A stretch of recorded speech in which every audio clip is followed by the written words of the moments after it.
Nandito po ako ngayon sa isang tindahan ng kapatid. Ayan po mga tinda nila na coated thick price, 79 mohos, 79 jumbo juice stick, 49. Ayan po, milk tea and price combo, save 10 pesos. May 2 22 ounce milk tea at jumbo price. Ayan po, sa halagang 165, save 10 pesos. Tsaka, tsaka isang 22 ounce plus large price sa halagang 100 pesos. Ayan po, save 7 pesos. Tsaka meron din sila na fruity and price combo. Ganun din ang save. So, fruity lang pinagkaiba. Kasi ito milk tea, ito fruity.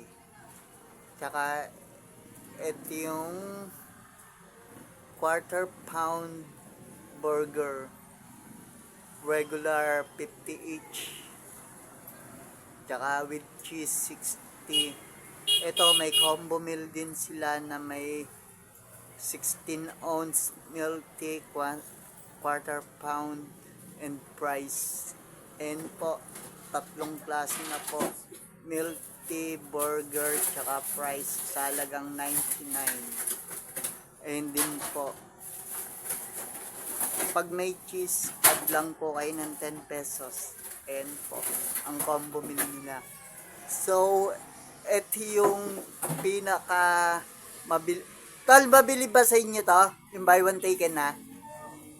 Ayan po daw. Ayan ang pinakamabili sa kanila na yung buy one taken na. May regular hotdog. Tapos with cheese. Tsaka king size. Ayan. 70 with cheese. Ayan. Tsaka ito din yung burger na buy one taken na. And daw mabilis daw sa kanila. Kasi not available na talaga sa iba. Kaya pag bumili kayo ng buy one taken na, not available sa iba. Yung inyo lang po. And po. Tsaka, ayan, price, a la carte, and ang available flavor, cheese, barbecue, sour cream, large 49, extra large 60, jumbo 99.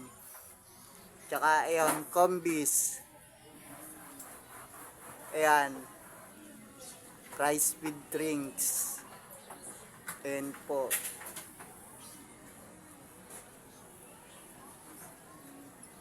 Ito din po yung menu nila sa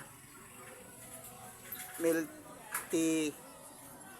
Ayan po. Tsaka cheesecake, fruit soda with nata, fruity with fruit jelly, yogurt series, tsaka Yakult series. Ayan po mga available nila na ito po yung sa Yakult series, green apple.